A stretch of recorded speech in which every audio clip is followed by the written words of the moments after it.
আমার ভাইরা, যেই নবীজিকে আল্লাহ আপনাকে আমাকে নিজেদের জীবনের চেয়েও বেশি মহব্বত করতে বলেছেন, ওই আল্লাহ পাকের প্রিয় নবী মুহাম্মদুর রাসূলুল্লাহ সাল্লাল্লাহু আলাইহি ওয়াসাল্লামের হুজরা শরীফে উম্মাহাতুল মুমিনিনদের প্রত্যেকের ঘরের মধ্যে গত 4 দিন পর্যন্ত কোনো খাবার নাই। আল্লাহু আকবার বলেন। কি নাই? গভীর মনোযোগ, খুব লম্বা সময় নাই। এ মুমিন ভাইরা, 4 দিন পর্যন্ত আমার মায়ার নবীজির ঘরের মধ্যে কোনো খাবার নাই। এই 4 দিন পর্যন্ত নবীজিও উম্মাহাতুল মুমিনিনদের কারোর হুজরায় আসেন নাই। 4 দিন পরে নবী আমার আম্মা জান আয়েশা সিদ্দিকা রাদিয়াল্লাহু তাআলা আনহার হুজরার মধ্যে প্রবেশ করছেন। সুবহানাল্লাহ। কয়দিন পরে? সবাই বলেন। 4 দিন পরে আম্মা জানের ঘরে আয়েশা নবীজি ঢুকছেন।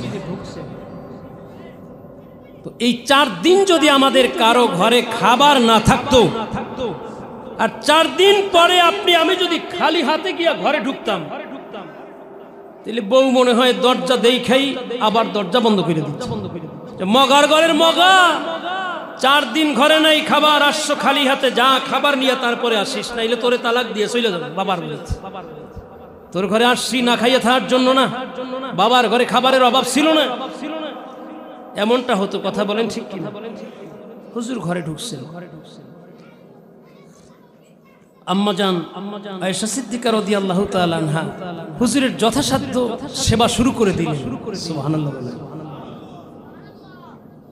এক পর্যায়ে হুজুর পারিপার্শ্বিক কথাবার্তা জিজ্ঞাসা করতে গিয়ে বললেন, আয়েশা কি অবস্থা, ঘরের খাবার টাবার কি অবস্থায় চলতেছে, কেমনে কি অবস্থায় আছেন, খাবার টাবার কিছু আছে কিনা? আম্মা জান তখন বলেন, হুজুর গত 4 দিন পর্যন্ত আমাদের ঘরে কোনো খাবার নাই। সুবহানাল্লাহ বলেন। গত 4 দিন পর্যন্ত আমাদের ঘরের মধ্যে কোনো খাবার নাই। এ মুমিন ভাইরা, যখন আম্মা জান এমন কথা বললেন, নবীজি শোনা মাত্রই নুরানি চোখ মোবারক থেকে বৃষ্টির মতো পানির ফোঁটাগুলো পড়তে শুরু করে দিল। নবী আমার ডাক দেয়া বলেন, আয়েশা 4টা দিন গত হলো না খেয়ে কষ্ট করেছেন, কেন আমাকে আপনারা জানান নাই? আম্মা জান ডাক দেয়া বলেন, ইয়া রাসূলুল্লাহ, ইয়া হাবিবাল্লাহ সাল্লাল্লাহু আলাইহি ওয়াসাল্লাম, নবী গো, আমাদের এতটুকু বিশ্বাস, আপনার কাছে যদি খাবার আসতো আপনি অবশ্যই আমাদের প্রত্যেকের বাসায় ভাগ অনুযায়ী যে যতটুকুন হকদার পাওনাদার তার বাসায় অবশ্যই আপনি ততটুকুন খাবার পৌঁছায় দিতে। হুজুর যেহেতু খাবার আপনি আমাদের কারো ঘরে পৌঁছান নাই, আমরা নিশ্চিত যে আপনার কাছে কোনো খাবার ছিল না। এই কথাটা যখন আমার নবীজি শুনলেন, নবী আমার বললেন, আয়েশা রে, আমার একটু অজুর পানি দাও, আমি অজু করব। হুজুরের জন্য আম্মা জান অজুর পানি এনে দিলেন। হুজুর অজু করলেন। আমার নবীজির অজু মোবারক। হুজুর অজু করার পরে আম্মা জানকে বললেন, আয়েশা আমি যাই আল্লাহর কাছে গিয়া তোমাদের জন্য দোয়া করে আসি। আমার নবীজি মসজিদে নববীর মধ্যে গিয়া দোয়া কবুলের জায়গাগুলোতে গিয়া আল্লাহর কাছে হাত তুলে দোয়া করে, আল্লাহ আপনি আমাকে এমন সহনশীল, এমন ধৈর্যশীলা পরিবার দান করেছেন, গত 4 দিন পর্যন্ত তারা না খেয়েও আমি রাসূলের বিরুদ্ধে তারা কোনো অভিযোগ দায়ের করে নাই। ও আল্লাহ,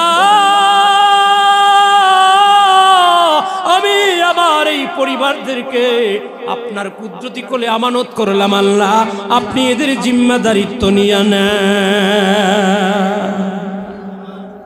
এ মুমিন ভাইরা রে, নবীজি মসজিদে নববীর মধ্যে বসে আল্লাহর কাছে দোয়া করে।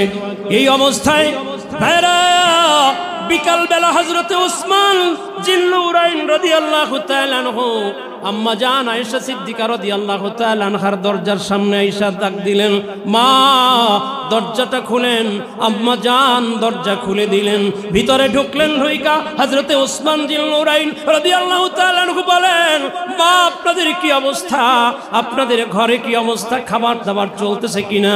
আম্মা জান তখনও চোখের পানি ছেড়ে দিয়া আম্মা জান ডাক দেয়া বলেন, বাবা রে, ও বাবা ওসমান জিজ্ঞাসা করেছেন এজন্য বলি, আমাদের ঘরের মধ্যে 4 দিন পর্যন্ত কোনো খাবার নাই। হযরতে ওসমান রাদিয়াল্লাহু তাআলা আনহু এই কথা শোনার পরে তার চোখ থেকে পানি গড়াতে শুরু করলো। একটা চিৎকার দিয়া বলে, মা আমি তো একজন ধনী সাহাবীদের মধ্যে অন্তর্গত, মা আমার বাড়িতে তো পর্যাপ্ত খাবারের ব্যবস্থা ছিল, আপনারা আমারে কেন জানালেন না? আমারে জানালেই তো আমি খাবার পৌঁছায় দিতে পারতাম। হযরতে ওসমান রাদিয়াল্লাহু তাআলা আনহু বলেন, আর দেরি করা যাবে না। তিনি তৎক্ষণাৎ নিজের বাড়ি চলে গেলেন। খেজুর, আটার কতগুলো খাদ্য সামগ্রী নিয়া আমার নবীজির হুজরা মোবারকে তিনি প্রবেশ করলেন। আম্মা জানদের নুরানি কদমে দিয়া বললেন, মা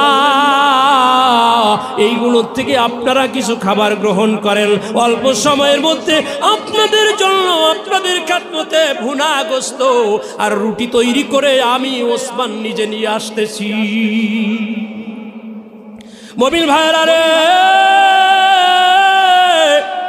অল্প সময়ের মধ্যেই আমার নবীজি রাসূলুল্লাহ সাল্লাল্লাহু আলাইহি ওয়াসাল্লামের কলিজার টুকরা জামাতা হযরতে ওসমান জিন্নুরাইন রাদিয়াল্লাহু তাআলা আনহু, হযরতে রুকাইয়া রাদিয়াল্লাহু তাআলা আনহা ইন্তিকালের পরে তিনি চোখের পানি ছেড়ে কান্না শুরু করে দিলেন। নবী আমার বললেন, আপনি কাঁদতেছেন, আমার মেয়ে রুকাইয়া ইন্তিকাল করেছে, আপনার জন্য সুসংবাদ, আল্লাহ নিজে আমার মেয়ে উম্মে কুলসুমকে আপনার সাথে বিয়ে দিয়েছে। এ ওসমান শুনে নাও, আমি তোমার আচরণে এতটাই সন্তুষ্ট, যদি আমার 100 কন্যা থাকতো আর তোমার জীবদ্দশায় একে একে 100 কন্যাই যদি মারা যেত, আমি আমার সব কন্যাদের তোমার কাছেই বিয়ে দিতাম। সেই ওসমান রাদিয়াল্লাহু তাআলা আনহু খাবার নিয়ে আসছেন নবীজির হুজরা মুবারকের মধ্যে। আম্মা জান দেখা খুশি, বিকেল বেলা আমার নবীজি হুজরার মধ্যে প্রবেশ কইরাই এই অফুরন্ত খাবার দেখা বলে, আয়েশা এই খাবারগুলো কে দিয়ে গেছে? এত বেশি খাবার তোমাদের খেদমতে কে পৌঁছায় দিয়েছে? বলছেন হযরতে ওসমান দিয়েছেন। সুবহানাল্লাহ বলেন। হুজুর দোয়া করলেন, আল্লাহুম্মা ইন্নী রাদিতু আন ওসমান, আমি ওসমানের উপরে খুশি হয়ে গেলাম। সুবহানাল্লাহ বলেন। নবী আমার বলেন, আল্লাহুম্মা ইন্নী রাদিতু আন ওসমান, হে আল্লাহ আমি ওসমানের উপরে খুব খুশি হয়ে গেলাম। ফারদি আনহু, আল্লাহ আপনিও তার উপরে খুশি হয়ে যান। সুবহানাল্লাহ বলেন। নবী আমার দোয়া করেছেন। মুআজ্জাজ হাজিরিন, আমি আর কথা বাড়াবো না, একটা কথা বলেই শেষ। এই ওসমান জিন্নুরাইন রাদিয়াল্লাহু তাআলা আনহুর ব্যাপারে জারি গানের মধ্যে আমরা একটা মিথ্যা কথা শুনতাম। কি?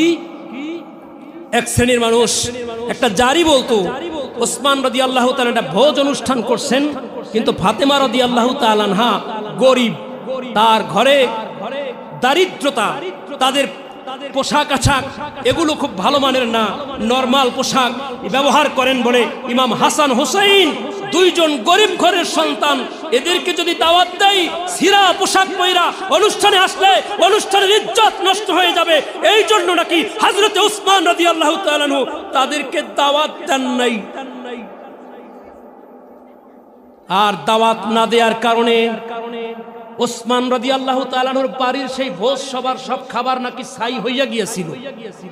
যখন দেখছে মেহমানদারি আর চলে না, খাবার তো নষ্ট হয়ে গেছে, তখন নাকি এই ভুল বুঝতে পাইরা ফাতেমাকে গিয়ে দাওয়াত দিছে। ফাতেমা রাদিয়াল্লাহু তাআলা আনহা আসছে, আয়েশা ফাতেমা রাদিয়াল্লাহু তাআলা আনহা বিসমিল্লাহ বইলা খাবারের ডেকসি উঠাইছে, আবার খাবার আগের মতোই ভালো হয়ে গেছে। এটা মিথ্যা কথা।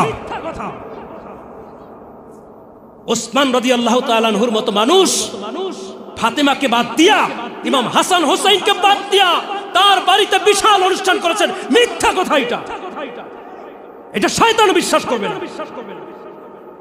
কথা বলেন ঠিক কিনা? এই সমস্ত কথাবার্তা বলে আমাদেরকে এক সময় জারির মাধ্যমে ঈমান নষ্ট করত মানুষ। ওসমান রাদিয়াল্লাহু তাআলা আনহুর খাবার আপ্যায়ন দেখা নবী বলেন আমি খুশি, আল্লাহ আপনি তার উপরে খুশি হয়ে যান। সুবহানাল্লাহ বলেন। মুআজ্জাজ হাজিরিন, এই সমস্ত মানুষদেরকে আল্লাহ আমাদেরকে হেফাজত করেছেন। এখন আর জারি টারি নাই, এগুলো বন্ধ হয়ে গেছে। এখন বাংলাদেশে কিছু নামধারী বক্তা বের হয়েছে যারা আমার নবীজির শানের উপরে আঘাত মেরে আজে বাজে কথাবার্তা বলে। কথা বলেন ঠিক কিনা? এই সমস্ত বক্তাদের এই সমস্ত অশালীন বক্তব্য আমার নবীজির শানে বেয়াদবিপূর্ণ কথাবার্তা থেকে আমাদেরকে, আমাদের ঈমানকে, ভবিষ্যৎ প্রজন্মকে আল্লাহ হেফাজত করুন। বলেন আমিন। আরো সেও যায় না মায়ের খাওয়ার জন্য, মনে হয় যেন ওর সময় অপেক্ষা করতেছে। বাবাই দেখে যে বাজারে ঘুরে আর খায়, কাছে গিয়ে ধাম করে একটা মারছে চট করে। খুব খুব বেহাল ছেলে। বাবাই কি করলেন? তো লজ্জা নাই? মুসলমানদের মানুষ, মুসলমান ধর্মাবলম্বী যারা, তারা না খেয়ে কষ্ট করে সারাদিন রোজা রাখে, কিছু খাই নাই সারাদিন, একটু পরে সূর্য পশ্চিম আকাশে ঢলে পড়লে খাবার শুরু করবে। তাদের সামনে মজা করে খাচ্ছ, তুই হোক ভিন্ন ধর্মাবলম্বী, কিন্তু তারা যেহেতু একজন মানুষও খাবার খাচ্ছে না, এই টাইমে তাদেরকে একটু ইজ্জত করা ছিল তোর মানবতার দায়িত্ব। সুবহানাল্লাহ বলেন। হিন্দু হলেও তার ভিতরে মানবতা আছে। আমার আল্লাহর কাছে এই মানবতার কথাটা খুব পছন্দ হয়ে গেছে, এটা ভালো লাগছে আল্লাহর কাছে। আল্লাহ তো দয়াশীল, ঠিক কিনা? আল্লাহ দয়াশীল না? ক্ষমা করতে ভালোবাসেন না? ওই যে নবীজি আমাদেরকে দোয়া শিখায়েছেন, আল্লাহুম্মা ইন্নাকা আফুউন, আল্লাহুম্মা ইন্নাকা আফুউন তুহিব্বুল আফওয়া ফাআফু আন্নী। হে আল্লাহ, আপনি ক্ষমাশীল, ক্ষমাকে ভালোবাসেন, অতএব আপনি আমাদেরকে ক্ষমা করে দেন। সুবহানাল্লাহ বলেন। অতএব আল্লাহ তো ক্ষমা করতে ভালোবাসেন। সেই আল্লাহ যখন দেখলেন যে মুসলমানদের ধর্মের ইজ্জত না করার কারণে রাস্তার মধ্যেই ছেলের শাসন করছে, তার ভাগ্যের দ্বার খুলে গেছে। হিন্দু ব্যক্তি এক সপ্তাহের মাথায় মারা গেছে, থাপ্পড় যিনি দিয়েছেন বুইয়া মারা গেছে।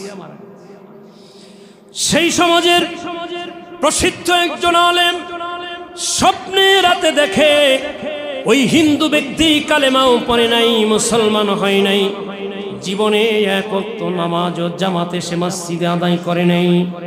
জামাত তো দূরের কথা, কোনদিন জীবনে এক ওয়াক্ত নামাজ সে ব্যক্তিগতভাবেও তো আদায় করে নাই। কিন্তু আল্লাহ সেই প্রিয় বান্দা আল্লাহর ওলি দেখে ওই সমাজের সেই হিন্দু ব্যক্তি আল্লাহ পাকের জান্নাতে বিচরণ করতেছে।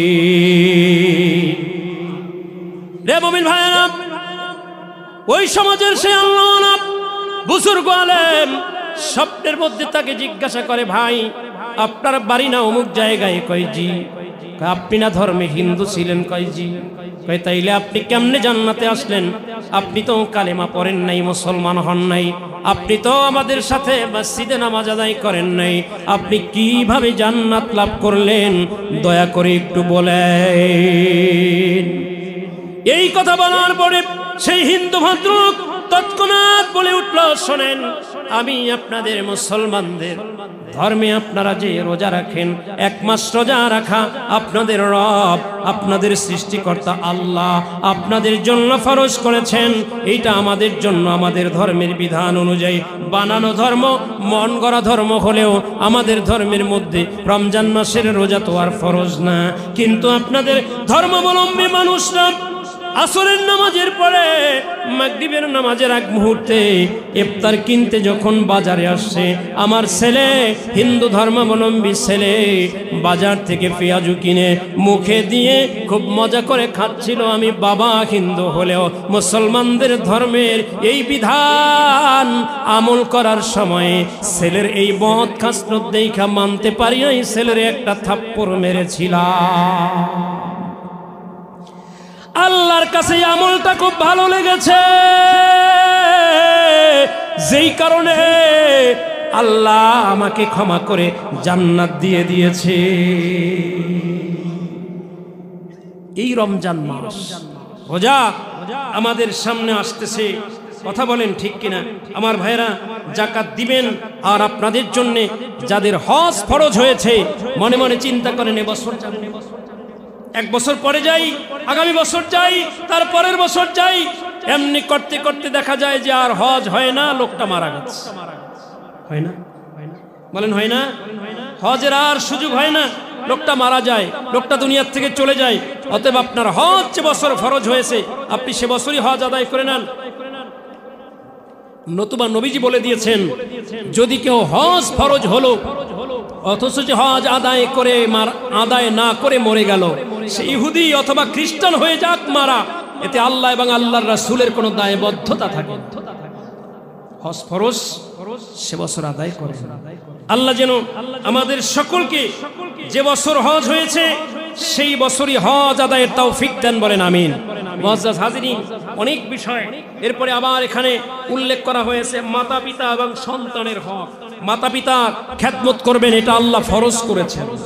কথা বলেন, আল্লাহ বলেছেন ওয়াবুদুল্লাহ ওয়া লা তুশরিকু বিহি শাইআন ওয়া বিল ওয়ালিদাইনি ইহসানা।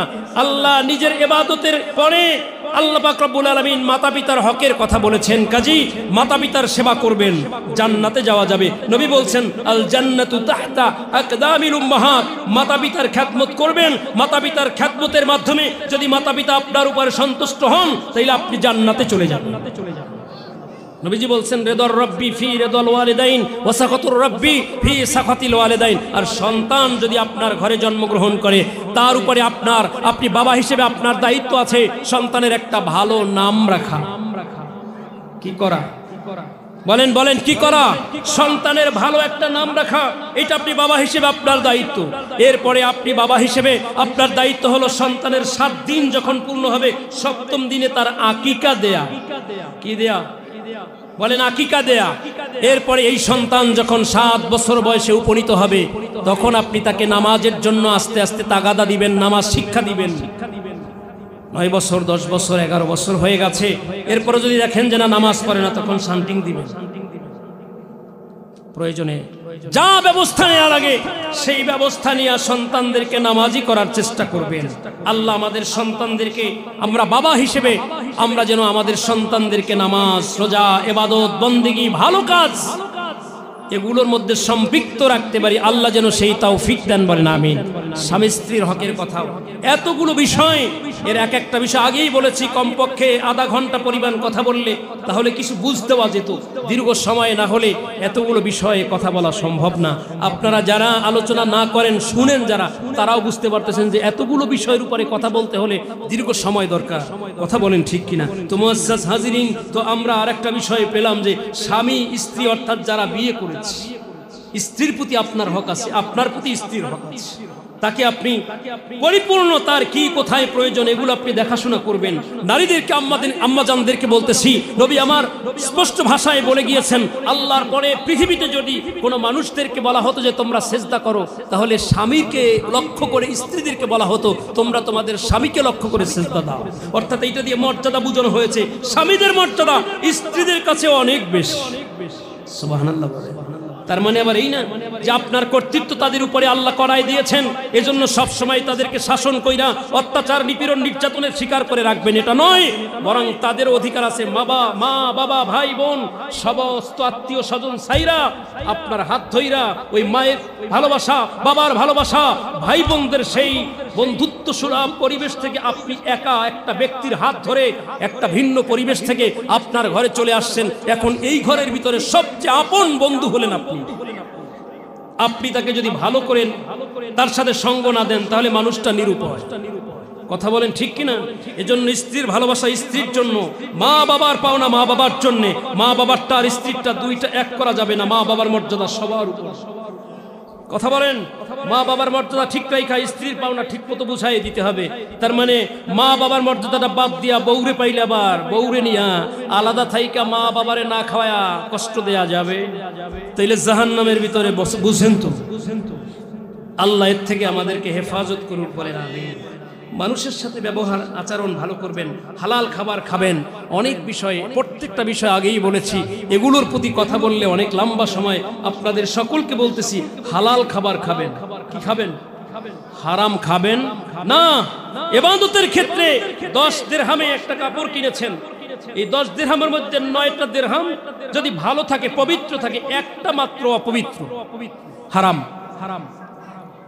10 ভাগের 9 ভাগ তো পবিত্র, তাহলে বেশিরভাগ পবিত্র, 1 ভাগ মাত্র অপবিত্র।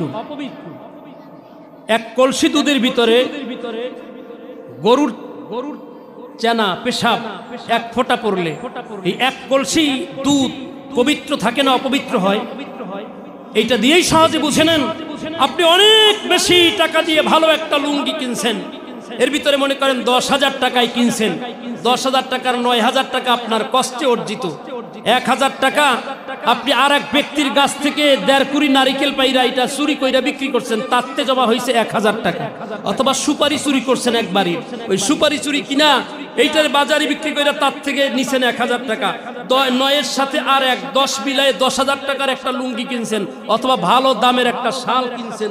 এই শালটা গায়ে দিয়ে যদি আপনি ইবাদত করতে মসজিদে যান, আল্লাহর নবী বলছেন তোর ইবাদত কবুল হবে না। 1 দিরহামের মধ্যে গান্দা আছে, পচা আছে, 1 দিরহাম হারামের আছে, এই কারণে তোর ওই পোশাকে নামাজ কবুল হবে না। তাহলে 9 দিরহাম পবিত্র থাকলেও 1 দিরহাম ভিতরে হারাম ঢুকানোর কারণে ইবাদত কবুল হবে? আমার ভাইয়েরা, আমরা মুসলমান, বলেন কি? আসুন আমরা মোটামুটি প্রত্যেকটা বিষয়ের উপরে একটু সাধারণ ধারণা নিয়েছি, দিতে পেরেছি। আমি আল্লাহর কাছে শুকরিয়া আদায় করতেছি। বন্ধুরা, আমাদের নবীজি আমাদের মতো কি সাধারণ মানুষ? আমি আপনাদের খেদমতে সকলের কাছে বিনয়ের সাথে বলি, নবীজি কি আমাদের মতো সাধারণ? সবাই বলেন নাই? আচ্ছা, নবীজিকে কেউ যদি বলেন নবী আমাদের মতো, মুহাম্মদ আমাদের মতো, নবী আমাদের ভাই, এটা কি মানা যায়? ভাই এক শ্রেণীর মানুষ বলে, আমি নাম বলবো না। এদের সূত্র কি জানেন? এরা বলে আল্লাহর হাবিব নিজে তো বলছেন আল মুসলিম আখুল মুসলিম, একজন মুসলমান আর একজন মুসলমানের ভাই। তাহলে মুহাম্মদ সাল্লাল্লাহু আলাইহি ওয়াসাল্লাম সেও তো মুসলমান, তাহলে সে যদি মুসলমান হয়, মুসলমান হিসেবে সেও তো আমাদের ভাই হয়। নাউজুবিল্লাহ বলেন। তুমি এই কথাটা মুহাম্মদ সাল্লাল্লাহু আলাইহি ওয়াসাল্লামের হাদিস থেকে পাইলা, আর আল্লাহর কোরআনে আল্লাহ যে বলছেন আন-নাবিয়্যু আওলা বিল মুমিনিনা মিন আনফুসিহিম ওয়া আজওয়াজুহু উম্মাহাতুহুম, তুমি আয়াতটা দেখলা না? আল্লাহ বলছেন নবী হলেন মুমিনদের কাছে তাদের জীবনের চেয়েও শ্রেষ্ঠ। ওয়া আজওয়াজুহু উম্মাহাতুহুম, তার বিবিগণ নবী উম্মতের মা। সুবহানাল্লাহ বলেন। নবীর স্ত্রীগণ আমাদের কি? সবাই বলেন মা। মা যাকে ডাকেন, তাকে যিনি বিয়ে করছেন সে আপনার কি হয়? সবাই বলেন না এখন? মা যারে বলেন, বাপ ডাকেন নাইলে শ্বশুর ডাকেন, হুজুর বলেন। মা যারে ডাকেন, শাশুড়ি মা অথবা নিজের জন্মদাতা মা, অর্থাৎ গর্ভধারিণী মা, তাকে মা ডাকেন। মা, তাহলে মা যদি ডাকেন এই সূত্রের কারণে, তাহলে নবী আমার বলেন আমার বিবিগণ উম্মতের মা। তাহলে মা যদি হুজুরের স্ত্রীগণ হন, হুজুর আমাদের কি হয়? বলেন। তাহলে এই বেয়াদবিপূর্ণ কথাবার্তা, এগুলো আমরা সহ্য করতে পারি না। কথা বলেন ঠিক কিনা? আমার ভাইয়েরা, আমার নবীজির সাথে শব্দগুলো প্রয়োগের ক্ষেত্রে প্রতিটি ইমানদারের সব সময় সাবধানতা অবলম্বন করতে হবে। কথা বলেন।